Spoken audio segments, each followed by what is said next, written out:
The morning sun barely caught through the thick gray clouds hanging over what used to be downtown Detroit, and Marcus Thompson knew they were running out of time. He crouched behind a rusted-out Chevy, his breath coming out in short bursts as he scanned the broken street ahead. The dead were everywhere these days, shuffling through the debris like they owned the place, and honestly, maybe they did. 3 months since the world went to hell, and Marcus still couldn't wrap his head around how fast everything had collapsed. 1 minute people were arguing about gas prices and football games, the next minute they were eating each other in the streets. He adjusted the grip on his baseball bat, the aluminum cool against his calloused palms, and signaled to the others waiting in the shadows behind him. Tyler Rodriguez moved up next to him, keeping low, his dark eyes constantly moving, always watching. The kid was only 19, but he'd grown up real fast since the outbreak. "Man, there's gotta be at least 20 of those freaks between us and the pharmacy," Tyler whispered, his voice tight with tension. "This is crazy, Marcus. We should bail and find another spot." Marcus understood the fear. Hell, he felt it too, gnawing at his gut like a hungry animal, but they didn't have a choice. Rebecca was burning up with fever back at their hideout, and without antibiotics, she'd be dead within days. They'd already lost too many people, watched too many friends turn into those things, and Marcus wasn't about to let Rebecca join that nightmare parade. "We're not leaving without those meds," Marcus said firmly, his jaw set. "Jake and the others are counting on us. Becca's counting on us." He glanced back at the third member of their scavenging crew, a woman named Dana Phillips who'd been a nurse before the world ended. She was tough as nails, that one, with short blonde hair and a crossbow she'd gotten pretty damn good at using. Dana nodded at Marcus, her green eyes showing the same determination he felt. "Tyler, we've been through worse," she said quietly. "Remember that horde at the shopping mall? We made it out of that mess." Tyler didn't look convinced, but he wasn't backing down either. The kid had heart, Marcus would give him that. They'd been holed up in an old office building about 6 blocks away, a decent fortress on the 4th floor where the stairs were partially collapsed, making it harder for the dead to reach them. There were 8 of them total: Marcus, Tyler, Dana, Rebecca who was sick, Jake Miller who was their unofficial leader, an older guy named Vincent Hayes who used to be a high school teacher, and 2 others, Emma Watson and her younger brother Curtis. They were a makeshift family now, bound together by survival and the daily struggle to stay human in a world full of monsters. Jake had sent Marcus, Tyler, and Dana on this supply run because they were the fastest and the quietest, but looking at the street ahead packed with zombies, Marcus wondered if fast and quiet would be enough. The pharmacy was on the corner, its windows smashed out, the inside dark and uninviting. Most of the stores had been picked clean in the first weeks of the outbreak, people going crazy, grabbing everything they could before the dead overwhelmed the city. But Dana had worked at this particular pharmacy before, and she knew about a locked storage room in the back where they kept the serious medications. If that room hadn't been breached, they'd hit the jackpot. If it had been looted or if it was crawling with zombies, well, they'd cross that bridge when they came to it. Marcus took a deep breath, mentally mapping out their route. They'd move along the left side of the street, using the burned-out cars and newspaper stands for cover, make their way to the alley beside the pharmacy, then slip in through the side entrance. "All right, listen up," Marcus whispered, bringing Tyler and Dana close. "We move fast but quiet. No noise unless absolutely necessary. Those things are slow, but sound draws them like moths to a flame. We get in, Dana finds the meds, we get out. 10 minutes tops." Dana checked her crossbow, making sure the bolt was seated properly. "The storage room has a keypad lock. I still remember the code, should be good unless the power failure reset it." Tyler shifted nervously, pulling out a hunting knife from his belt. "And if it did reset?" he asked. Marcus met his eyes. "Then I bust it open. Either way, we're getting those meds." They moved out, keeping low and using every bit of cover available. The street was a graveyard of abandoned vehicles, trash, and things Marcus tried not to look at too closely. Bodies, or what was left of them, littered the ground, some old enough to be just bones and rotted clothing, others more recent, torn apart by the hungry dead. The smell was something he'd never get used to, a combination of decay and something else, something sweet and rotten that made his stomach turn. The zombies wandered aimlessly, their movements jerky and unnatural. Some were missing limbs, others had gaping wounds that should have killed them, would have killed them if they were still alive in any way that mattered. Their clothes hung in tatters, and their skin had taken on a grayish-green hue that made them easy to spot, at least during the day. Marcus led them from the Chevy to a overturned bus, the yellow paint faded and scratched. They paused there, listening. The dead made sounds, low moans and groans that echoed through the empty streets, a constant reminder that humanity's time on top was over. A zombie shuffled past their hiding spot, close enough that Marcus could see the glazed-over eyes and the dark fluid leaking from its mouth. It had been a woman once, probably someone's mother or sister, but there was nothing human left in those eyes now. It moved on, oblivious to them, and Marcus let out a breath he didn't know he'd been holding. Tyler looked pale, his knuckles white as he gripped his knife, but he stayed quiet, stayed focused. They made it to the alley without incident, a minor miracle considering how many of those things were around. The alley was narrow and dark, filled with dumpsters and trash bags that had been sitting there since before the outbreak. Dana took point now, leading them to a metal door with a faded employees only sign. She tried the handle, and it turned. Unlocked. That could be good or very bad. Marcus went in first, bat raised, his senses on high alert. The interior was dark, the only light coming from the broken front windows. Shelves were toppled over, pills and bottles scattered across the floor, crunching under their boots. The place had definitely been hit, but that didn't mean the back room had been found. The smell inside was different, mustier, mixed with chemicals and that ever-present scent of death. They moved through the main area, stepping carefully over debris. A zombie lurched out from behind a counter, its movements sudden and violent. Marcus didn't hesitate, swinging the bat in a hard arc that connected with the thing's skull with a sickening crack.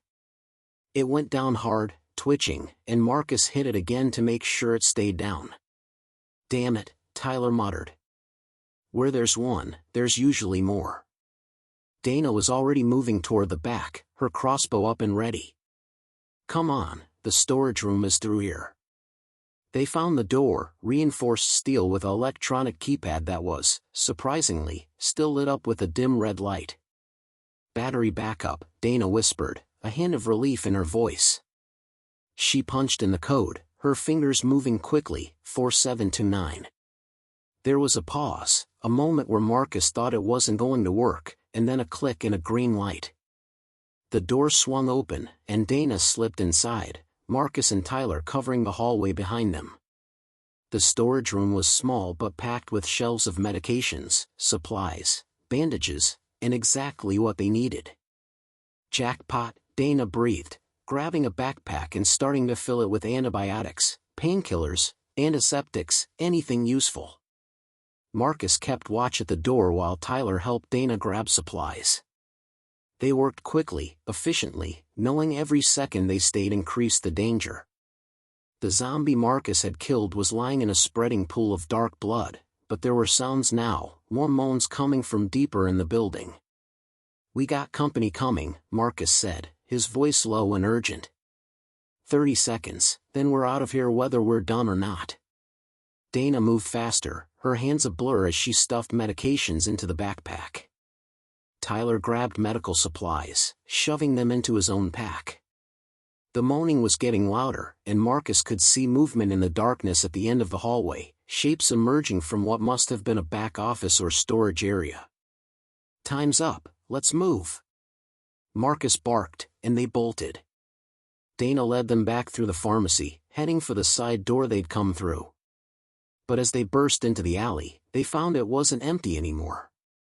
5 zombies had wandered in, blocking their exit to the street. "Other way!" Tyler yelled, and they pivoted, running deeper into the alley. It opened up into a small parking lot behind the buildings, cracked asphalt and a chain-link fence separating them from another street. The fence was maybe 7 feet tall, topped with barbed wire that had seen better days. They could climb it, but it would take time they didn't have. The zombies from the pharmacy spilled out into the alley behind them, joined by the ones that had been blocking their path. Marcus did a quick count, at least 10 of them, maybe more. "Climb! Now!" he shouted, and Dana and Tyler hit the fence, scrambling up. Marcus turned, bat ready, placing himself between his friends and the approaching dead. The first zombie reached him, a big guy in a tattered security uniform, and Marcus swung hard, the bat connecting with its temple. It stumbled but didn't go down, grabbing for him with decayed hands. Marcus jerked back, swung again, this time catching it under the chin and snapping its head back. It fell, but 2 more were right behind it. "Marcus, come on!" Tyler was at the top of the fence, reaching down. Dana was already over, dropping to the other side. Marcus backed up, swinging the bat in wide arcs to keep the zombies at bay, then turned and jumped for the fence. His fingers caught the chain link, and he hauled himself up, his boots scraping for purchase. A hand grabbed his ankle, cold and strong, and Marcus looked down into the rotted face of what had been a teenager, its mouth open and reaching for his leg. "No you don't," he snarled, kicking hard and catching the zombie in the face. Its grip loosened, and Marcus scrambled higher, his muscles screaming with effort. He made it over the top, the barbed wire tearing at his jacket but not getting through to skin. He dropped down on the other side, landing hard and rolling. Dana pulled him up, and they ran, putting distance between themselves and the fence. The zombies hit the chain link, grabbing at it, moaning in frustration, but they didn't have the coordination to climb. Marcus, Tyler, and Dana didn't stop running until they were 2 blocks away, finally ducking into an abandoned gas station to catch their breath. Marcus leaned against a wall, his heart pounding like a drum, sweat running down his face despite the cool air. "Everyone okay?" he gasped out. Tyler nodded, checking himself for bites or scratches. Dana was already going through her backpack, making sure the medications had survived the escape. "We're good," Dana confirmed. "Got enough antibiotics here to knock out whatever infection Rebecca's fighting, plus extra for the future." Tyler laughed, a slightly hysterical sound. "Man, that was too close. I thought we were done for when those things came into the alley." Marcus clapped him on the shoulder. "But we weren't. We made it, just like we always do." He didn't mention how his hands were shaking, or how close that zombie had come to getting a real grip on his ankle. They rested for a few minutes, drinking water from their canteens and letting their adrenaline settle. The gas station was empty, its shelves long since stripped, but it gave them a moment of safety, and that was worth everything these days. The trip back to the office building was slower, more cautious. They couldn't afford to get careless now, not when they were carrying such valuable supplies. They moved through side streets and alleys, avoiding the main roads where the dead congregated in larger numbers. Marcus had learned the patterns over the past 3 months, where the zombies tended to gather, what times of day were safer for movement. Early morning was good, the dead seemed slower in the cold, more sluggish. Midday could be dangerous because visibility worked both ways, they could see the zombies, but the zombies could see them too. Late afternoon, like now, was a gamble. The sun was starting to sink, and they needed to be back before full dark. The dead were dangerous enough in daylight, but at night, when you couldn't see them until they were right on top of you, that's when things got really hairy. They passed through what had been a residential neighborhood, houses standing empty with doors hanging open, windows shattered. Some had been fortified in the early days, boards over windows and spray-painted messages like "Alive Inside" or "Help US," but those defenses had failed. Everyone who tried to wait it out in their homes was either dead or had joined the hordes of undead roaming the streets. Marcus wondered sometimes if there were other Survivors out there, other groups like theirs, holding on in different parts of the city or beyond. The radio occasionally picked up fragments of transmissions, voices talking about safe zones or military operations, but nothing concrete, nothing they could actually reach. For all they knew, their little group of 8 might be the last living people in Detroit. A dog barked somewhere in the distance, and they all froze.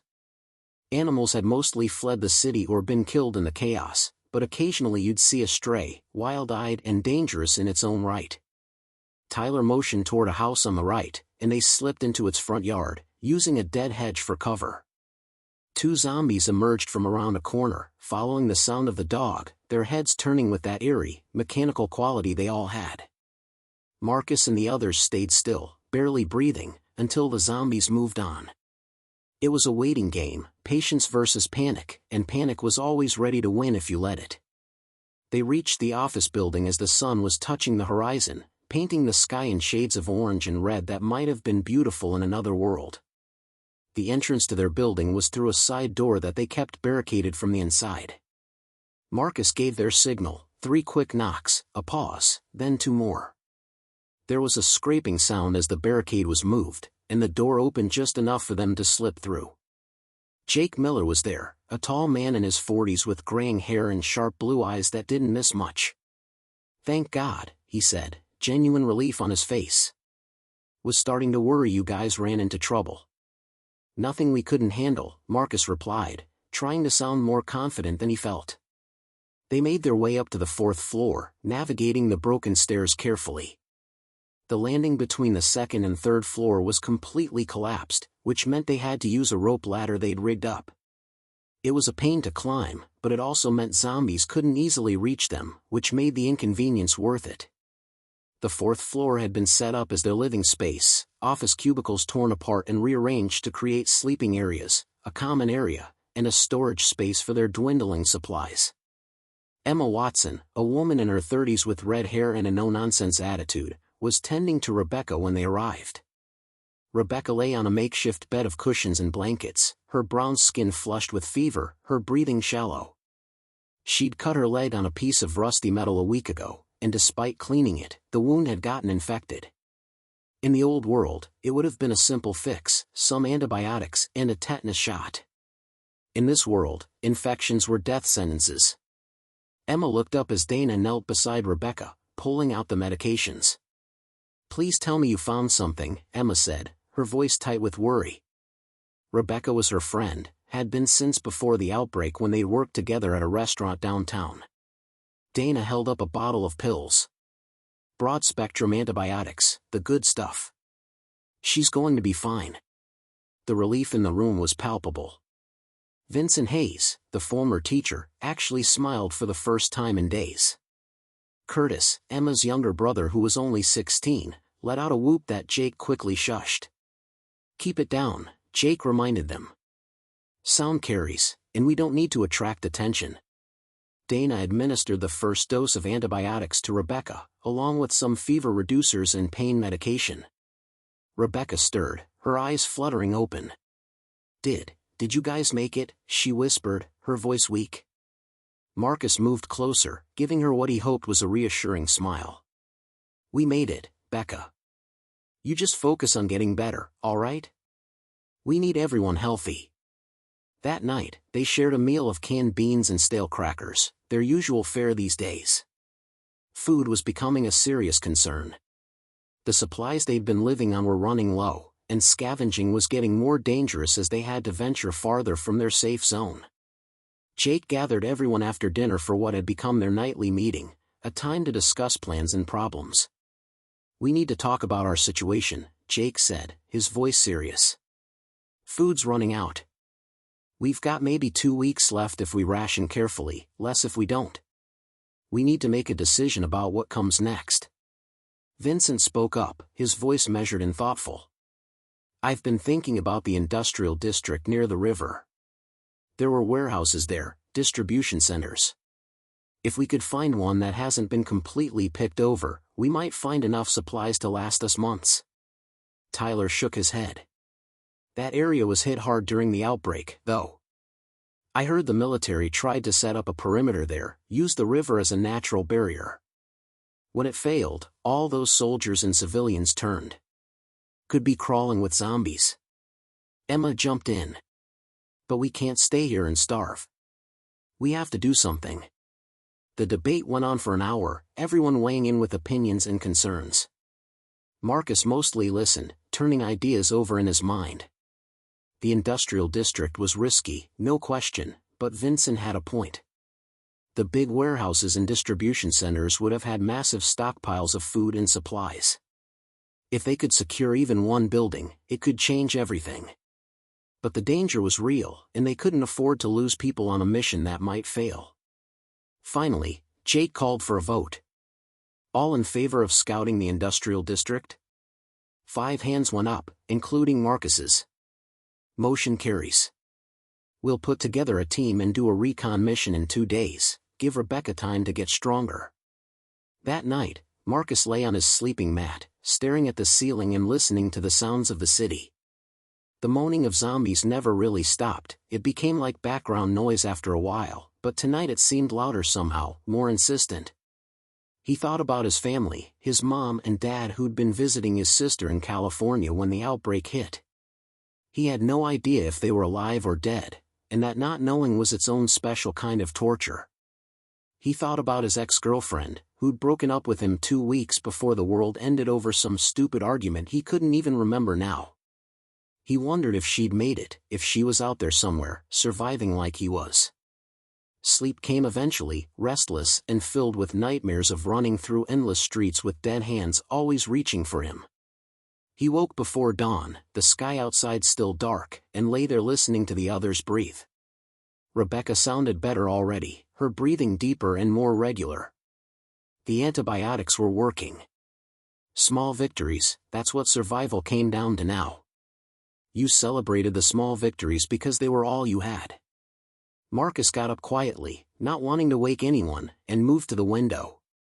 They'd covered the windows with dark cloth to hide any light from outside, but he pulled back a corner and looked out at the city. Detroit stretched out before him, a maze of ruined buildings and empty streets, a monument to everything humanity had built and lost. Somewhere out there, among the ruins and shadows, were answers about what had caused this, maybe even solutions for how to fix it. But mostly there was just death, the hungry dead waiting to claim anyone foolish enough to venture out. Marcus let the cloth fall back into place and turned away from the window. In 2 days, they'd head to the industrial district. They'd risk their lives for a chance at survival, because that's what you did in this world. You fought, you scavenged, you held on to whatever scraps of humanity you could find, and you didn't give up. Not ever. The next 2 days passed in a rhythm that had become familiar: watch rotations, inventory checks, maintenance on their weapons and equipment, and planning for the mission ahead. Rebecca improved rapidly, the antibiotics doing their job, and by the 2nd day she was sitting up and eating solid food. Her recovery boosted everyone's morale, a reminder that sometimes things actually worked out. Jake, Marcus, Dana, and Tyler would make up the scouting team for the industrial district, while Vincent, Emma, and Curtis stayed behind to watch over Rebecca and hold down their base. Nobody liked splitting up, but they didn't have a choice. 4 people could move quieter than 8, and someone needed to guard their home. On the morning of the 3rd day, the team geared up. Marcus had his aluminum bat, worn smooth now from use, and a backup knife strapped to his belt. Tyler carried his hunting knife and a crowbar they'd found on an earlier scavenging run. Dana had her crossbow and a quiver of bolts she'd made herself, salvaging the shafts from arrows she found in a sporting goods store and sharpening metal tips from various scraps. Jake, as their leader, carried a machete and a handgun with exactly 6 bullets left. They'd agreed early on to save the gun for absolute emergencies only, since the sound would draw every zombie within earshot. They packed light, water, some food, a first aid kit, rope, and flashlights with spare batteries. The plan was to be gone for the day, back before nightfall, just a scouting mission to see what they were dealing with. Vincent shook each of their hands at the door. You all come back safe, you hear? We'll keep the home fires burning. Emma hugged Dana tight. Don't do anything stupid brave, okay? Curtis, trying to look tough despite his youth, nodded at them. Bring back something good. Rebecca, still weak but improving, managed a smile. Thank you guys, for the medicine, for everything. Come back. And with that, the four of them headed out, climbing down their rope ladder and emerging into the early morning streets of a dead city, ready to face whatever horrors waited for them in the shadows, because survival wasn't a choice anymore, it was a daily battle, and they'd be damned if they were going to lose. The industrial district sat about 3 miles from their office building hideout, which didn't sound like much until you factored in that those 3 miles were crawling with the undead and littered with enough obstacles to turn a simple walk into an obstacle course designed by someone with a twisted sense of humor. Marcus led the way through the morning streets, his eyes constantly scanning for threats while his mind ran through everything that could go wrong with this mission. The list was pretty long, and none of the possibilities ended well, but he pushed those thoughts aside and focused on the immediate problem of getting from point A to point B without becoming zombie chow. The sun was up now, burning through the clouds and casting long shadows across the broken pavement, and the city looked almost peaceful if you ignored the shambling corpses and the stench of decay that hung over everything like a blanket. They moved in a tight formation, Jake right behind Marcus, then Dana, with Tyler bringing up the rear and watching their backs. They'd developed this system over weeks of scavenging runs, learning through trial and error and a few close calls that had left them shaking. Communication was done through hand signals mostly, keeping noise to an absolute minimum. A raised fist meant stop, a wave meant move forward, pointing indicated direction or threats. It worked well enough, though Marcus sometimes missed the days when you could just talk to people without worrying that the sound of your voice would bring death running. They crossed through what had been a commercial district, storefronts with smashed windows gaping like missing teeth, merchandise still visible inside but mostly worthless now. What good were new shoes or electronics when you were focused on not getting eaten? A group of zombies, maybe 6 or 7 of them, clustered around something in the middle of the street about 50 yards ahead. Marcus held up his fist, and the team stopped, pressing against the side of a building. He studied the scene, trying to figure out what had the dead so interested. It looked like they were feeding on something, their heads bent down, that awful wet sound carrying even at this distance. Tyler moved up beside Marcus, following his gaze. "We can go around," he whispered, barely audible. "Cut through that office building on the left, come out on the other side." Marcus considered it. Going through buildings was always a gamble because you never knew what was waiting inside, but sometimes it was safer than street level. He looked at Jake, who nodded agreement. They slipped into the office building through a shattered door, the glass crunching under their boots despite their best efforts to step carefully. The lobby was a mess, furniture overturned, papers scattered everywhere like confetti from the world's worst party. A directory on the wall listed various companies that had once operated here, law firms and insurance agencies and consulting groups, all meaningless now. The elevators were dead, of course, no power in the city except for the occasional building with a backup generator still running on fumes. They found the stairs and started across the first floor, heading for an exit on the far side. Dana froze suddenly, her hand shooting up in the stop signal. Everyone halted, and then Marcus heard it too, a shuffling sound coming from deeper in the building, from what looked like a hallway leading to interior offices. 2 zombies emerged from the hallway, and these ones were fresh, or at least fresher than most they'd seen. Couldn't have been dead more than a few weeks based on the minimal decay. They'd been office workers, a man in a torn dress shirt and slacks, a woman in a skirt and blouse, both splattered with dried blood. The moment they spotted the living, they reacted, their mouths opening in those terrible moans and their pace picking up from a shuffle to something closer to a lurching run. Fresh ones were faster, more dangerous, still had some muscle coordination that the older zombies had lost to rot. "Move!" Jake hissed, and they bolted for the far exit. The zombies came after them, knocking over a trash can and a potted plant that had long since died from neglect. Marcus hit the exit door first, slamming it open and emerging into an alley. The others piled out behind him, and Tyler grabbed the door, pulling it shut just as the zombies reached it. They pounded on the metal, moaning in frustration, but the door held. The team didn't wait around to see if the zombies would figure out how to open it, they just ran, putting distance between themselves and the building. They came out on a side street that paralleled their original route, and Marcus checked his mental map of the area. They were still heading in the right direction, maybe even saved some time by cutting through. He allowed himself a moment of satisfaction before refocusing on the mission. The closer they got to the industrial district, the more the landscape changed. Residential and commercial buildings gave way to factories and warehouses, big blocky structures with loading docks and tall chain-link fences. Many of the fences had been torn down or broken through, either by panicked people in the early days or by the sheer press of zombie hordes. They passed the auto manufacturing plant, its parking lot filled with cars that would never be finished, assembly lines frozen mid-production inside like a snapshot of the moment civilization ended. Marcus remembered watching the news in those first chaotic days, reporters talking about the outbreak spreading, cities being quarantined, martial law declared. He remembered the moment his phone stopped working, when the cell towers went down and the internet died and suddenly everyone was cut off from information, from each other, from any hope of coordinated response. They reached the edge of the industrial district proper just before noon, taking cover behind a concrete barrier to observe and plan. The area was exactly as Tyler had described, heavily populated with zombies. Marcus counted at least 30 in their immediate field of vision, probably more hidden in buildings or around corners.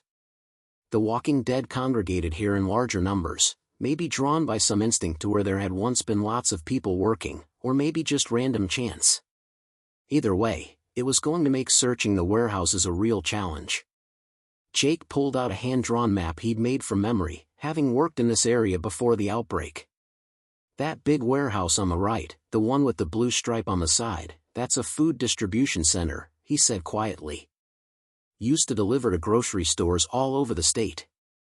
If anywhere still has supplies, it's there. Dana studied the warehouse through a small pair of binoculars they'd found on an earlier run. Loading dock doors are closed, can't tell if they're locked or barricaded.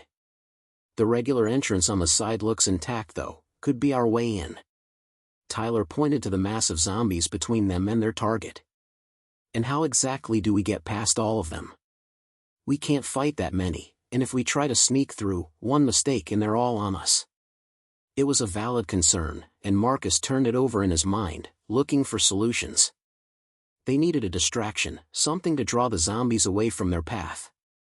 He scanned the area, looking for options, and his eyes landed on a van parked about 100 yards to their left, sitting in front of a smaller warehouse.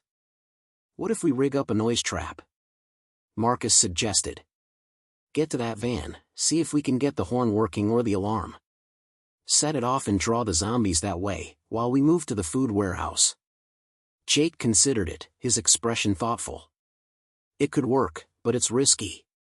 Once we set off the noise, we'll have a limited window before those things investigate and find nothing, then spread back out. We'd need to move fast. Dana was already nodding. I can rig something. If the van's battery still has any juice, I can cross some wires, get the horn to go off continuously. Give us maybe 10, 15 minutes of distraction. It wasn't much, but it might be enough. They formulated a quick plan. Dana and Tyler would work their way to the van and set up the distraction while Marcus and Jake positioned themselves closer to the food warehouse. Once the noise started and the zombies moved toward it, Marcus and Jake would make their approach, get inside, and do a quick assessment of what supplies were available. Dana and Tyler would then circle around and join them, and together they'd figure out if this place was worth a larger salvage operation. It was rough and had about 1,000,000 ways to go sideways, but it was the best they had. They synchronized their watches, gave each other grim nods of encouragement, and split up. Marcus and Jake moved carefully through the maze of industrial buildings, using every scrap of cover available. They got within about 75 yards of the food warehouse and hunkered down behind a dumpster to wait. Marcus's heart was pounding so hard he was sure the zombies would hear it. He could see them up close now, a horrifying variety of what used to be people. Men, women, different ages and sizes, all united in death and hunger. Some wandered alone, others in small groups, bumping into each other with no recognition or reaction. A few were so badly damaged it was amazing they could still move at all, missing arms or with gaping wounds in their torsos, held together by some dark force that science couldn't explain and Marcus didn't want to understand. The minutes crawled by, each one feeling like an hour. Marcus checked his watch, 2 minutes until Dana and Tyler were supposed to trigger the distraction. He gripped his bat tighter, his palms sweating despite the cool air. Beside him, Jake was statue still, his eyes fixed on the warehouse entrance, mentally preparing for the sprint they'd have to make. 1 minute. 30 seconds. Marcus took a deep breath, steadying himself. Any moment now. And then it happened, the sound of a car horn blaring, loud and insistent, shattering the relative quiet of the dead city. The effect on the zombies was immediate and dramatic. Every head turned toward the sound, and then they started moving, that shuffling walk picking up speed as they converged on the source of the noise. Now! Jake whispered urgently, and they were off, running low and fast toward the warehouse. The zombies were moving away from them, drawn like Marcus had predicted toward the blaring horn. A few stragglers remained near the warehouse, and Marcus and Jake had to adjust their path to avoid them, but within 30 seconds they'd reached the side entrance Dana had spotted. It was a regular door, metal with a push bar, and Jake tried it. Locked. Damn it, he muttered, then pulled out his crowbar. He jammed it into the gap between door and frame and levered hard. The metal shrieked in protest, and Marcus winced at the noise, but the horn was still blaring in the distance, covering their sound. The lock gave way with a crack, and the door swung open. They slipped inside and pushed the door closed behind them, suddenly enveloped in darkness and silence. Marcus pulled out his flashlight, clicking it on and sweeping the beam around. They were in a loading area, concrete floors and high ceilings, pallets stacked with boxes and crates. His light passed over labels, canned goods, dried pasta, rice, bottled water, everything they desperately needed. "Jake," he breathed, "we hit the mother lode." Jake was grinning, his flashlight revealing more and more supplies everywhere they looked. "This is it, Marcus. This is enough food to keep us going for months, maybe longer." They moved deeper into the warehouse, checking for threats. A few zombies could be inside, trapped since the outbreak, and they needed to clear the place before celebrating. The warehouse was massive, sections divided up for different types of goods. They found an area with medical supplies, though most of the good stuff was gone, probably looted early. Another section had clothing and basic necessities like soap and toilet paper, luxuries they'd been doing without for weeks. The food storage area was the real prize though, rows and rows of shelving units stacked with supplies. Some of it had been disturbed, boxes torn open and scattered, evidence of either looting or zombies stumbling through, but the majority was intact.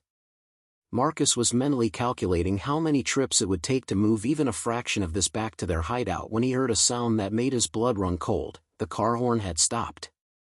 "Time's up," Jake said, checking his watch. "Dana and Tyler should be heading our way." They moved back toward the entrance they'd used, wanting to be ready to let their teammates in. Marcus was almost at the door when he heard something from deeper in the warehouse, a scraping sound followed by a low moan. He spun, his flashlight beam cutting through the darkness, and caught movement. Zombies, emerging from what must have been an office area or break room they hadn't checked yet. Not just one or two, but a dozen at least, maybe more behind them. "Jake, we got trouble!" Marcus shouted, abandoning stealth. The zombies were spreading out, moving to surround them, cutting off their path back to the door. Jake was at Marcus's side in an instant, machete in hand. "Back up, toward the loading docks. We'll find another way out." They retreated, moving between shelving units and trying to keep the zombies at a distance. But the dead were everywhere now, emerging from the shadows like a nightmare come to life. They'd been hiding in the warehouse the whole time, probably workers who'd been trapped here when they turned, and now they'd been activated by the noise and movement of the living. Marcus swung his bat at a zombie in a forklift operator's uniform, catching it in the shoulder and knocking it back, but two more took its place. The situation was deteriorating fast, and Marcus knew they were about to be overwhelmed. They made it to the loading dock area, a huge open space with several rolling doors that led outside. Jake ran to the nearest one and grabbed the chain that would lift it manually. He pulled, muscles straining, and the door started to rise with a metallic rattle. Sunlight spilled in, and with it, a fresh wave of zombies from outside, drawn by the noise. "Other door!" Marcus yelled, and they sprinted to the opposite end of the dock. This door was smaller, a regular exit, and it wasn't locked. Marcus slammed it open, and they tumbled out into daylight, onto a concrete loading platform. Below them, in the parking lot, was a scene from hell, zombies everywhere, dozens upon dozens of them, all turning toward the noise of the door banging open. "We're trapped," Jake said, looking around frantically. The loading dock was elevated about 6 feet off the ground, with a metal ladder leading down into the parking lot full of zombies. Behind them, the undead were pouring out of the warehouse door they'd just exited. To their left and right, more loading platforms and more zombies. Marcus's mind raced, searching for options, and then he saw it, a truck parked close to the loading dock, one of those big delivery trucks with a box cargo area. If they could jump from the dock to the roof of the truck, they might be able to get across the parking lot by running over the tops of vehicles, a literal highway above the dead. "There!" Marcus pointed, and Jake saw it too. They didn't discuss it, didn't debate the risks, they just ran and jumped. Marcus hit the truck roof hard, the metal booming under his impact, and rolled. Jake landed beside him a second later. Below them, zombies grabbed at the sides of the truck, moaning and clawing but unable to climb. Marcus looked ahead, plotting their route. Another truck about 8 feet away, then a van, then a series of cars that would get them to the edge of the parking lot. "Come on," he shouted, and they started jumping, vehicle to vehicle, each landing precarious and terrifying. One slip, one misjudged distance, and they'd fall into the waiting crowd of undead below. They were halfway across when Marcus heard his name being called. He looked up and saw Dana and Tyler on the roof of a nearby building, waving frantically. "This way!" Dana shouted, pointing to a fire escape that descended from the building.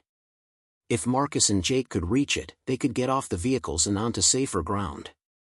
Marcus adjusted their route, angling toward the building. They jumped from a car to the hood of a pickup truck, and Marcus's boots slipped on the smooth metal. For one heart-stopping moment he was falling, arms windmilling, and then Jake grabbed his jacket and hauled him back. "I got you," Jake grunted, pulling Marcus to safety.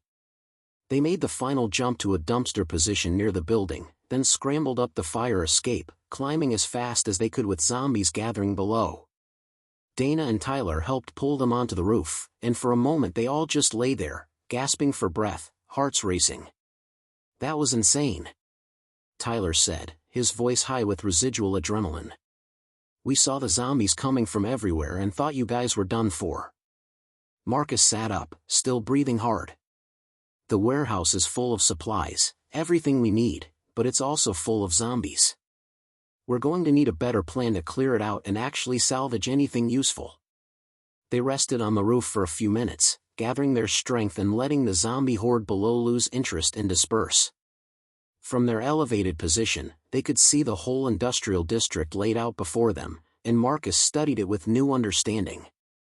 The warehouse was valuable, incredibly so, but claiming it would require a major operation, more people and better weapons than they currently had. Still, knowing it was there, knowing all those supplies were just waiting, gave him hope. They weren't doomed to slowly starve, they had an objective now, a goal to work toward. Jake was thinking along the same lines. "We need to bring everyone in on this," he said. "Figure out a way to clear that warehouse or at least secure enough of it to start making supply runs. This could change everything for us." The journey back to their hideout was exhausting, every muscle aching, nerves frayed from the close calls. They moved more slowly now, conserving energy, taking routes they knew were relatively safe. By the time they climbed their rope ladder back up to the 4th floor, the sun was setting and painting the sky in those same shades of orange and red. Vincent was waiting for them, his face showing relief when he saw they were all unharmed. "How did it go?" he asked. Jake smiled, a real genuine smile. "We found hope, Vincent. A whole warehouse full of it." That evening, they gathered the whole group and laid out what they'd discovered, The food warehouse, the massive supplies, the zombie problem, everything. Emma was excited, already talking about what foods she could cook if they had access to real ingredients. Curtis wanted to know how many zombies they'd have to fight. Rebecca, still recovering but looking much better, pointed out that they'd need a way to transport large quantities of supplies if they were going to make use of the warehouse. Vincent, ever the teacher, suggested they approach it systematically. First, figure out a way to clear or contain the zombies in and around the warehouse.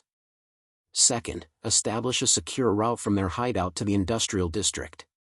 Third, organize teams to move supplies in stages. It was a solid plan, and everyone contributed ideas and refinements.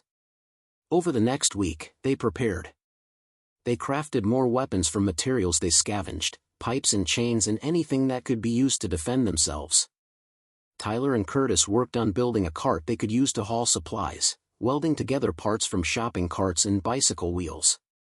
Dana made more crossbow bolts and experimented with creating Molotov cocktails from bottles and gasoline siphoned from abandoned cars, fire being one of the few things zombies actually reacted to with something like fear.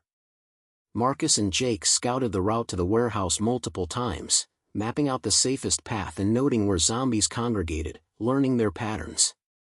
Rebecca recovered fully, the antibiotics having saved her life, and insisted on being part of the salvage operation when it finally happened. "You guys risked everything to get me those meds," she said firmly.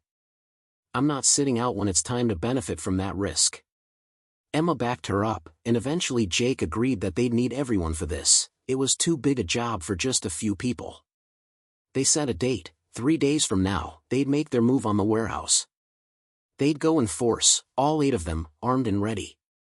They'd use fire and noise to funnel the zombies into areas they could contain or avoid, then systematically clear sections of the warehouse and start moving food and supplies. The night before the operation, Marcus found himself at the window again, looking out at the dead city. Tomorrow would be dangerous, possibly the most dangerous thing they'd attempted since the outbreak. People could die, probably would die if things went wrong. But sitting here slowly starving wasn't an option either. They had to take risks, had to fight for survival, because that's what being human meant. It meant hoping and striving and refusing to give up even when everything seemed hopeless. Tyler joined him at the window, the younger man unusually quiet. "You scared?" Tyler asked after a moment. Marcus considered lying, then decided against it. "Yeah," he admitted. "Terrified. But I'm going anyway, and so are you, because we're not going to let the dead win." The next morning dawned clear and cold, a beautiful day that felt wrong given what they were about to do. They geared up in silence, each person checking their weapons and equipment with practiced efficiency. Jake gave a short speech, reminding them to stay together, watch each other's backs, and remember that they were fighting for their future. Vincent, who'd surprised everyone by revealing he'd been in the army years ago, gave them tactical advice about maintaining formation and not getting separated. And then it was time. They climbed down from their sanctuary and headed out into the streets, 8 people against a city of the dead, carrying hope in their hearts and determination in their eyes. The operation at the warehouse would take all day and test them in ways they couldn't imagine, but they were ready. They'd been forged by 3 months of survival, hardened by loss and fear, and they'd learned that together they were stronger than the sum of their parts. Marcus looked at the faces around him as they walked, his makeshift family, and felt a fierce surge of protectiveness. They would make it through this, they would claim that warehouse and its supplies, and they would keep surviving because that's what humans did best. They adapted and overcame and persevered. The zombies had taken the world, but they hadn't taken everything, and every day that Marcus and his group survived was a victory, a defiant middle finger to the apocalypse itself. They reached the industrial district as the sun climbed higher, the warehouse looming ahead of them like a promise and a threat. The zombies were there waiting, shambling through the parking lots and streets, but now Marcus didn't see them as an insurmountable obstacle. He saw them as a challenge, one more problem to solve in a world full of problems. Jake raised his hand, giving the signal, and they moved forward together, ready to fight for their future in a world that had fallen to ruins and shadows, ready to prove that humanity's story wasn't over yet, ready to survive another day in the Chronicles of the Undead Siege.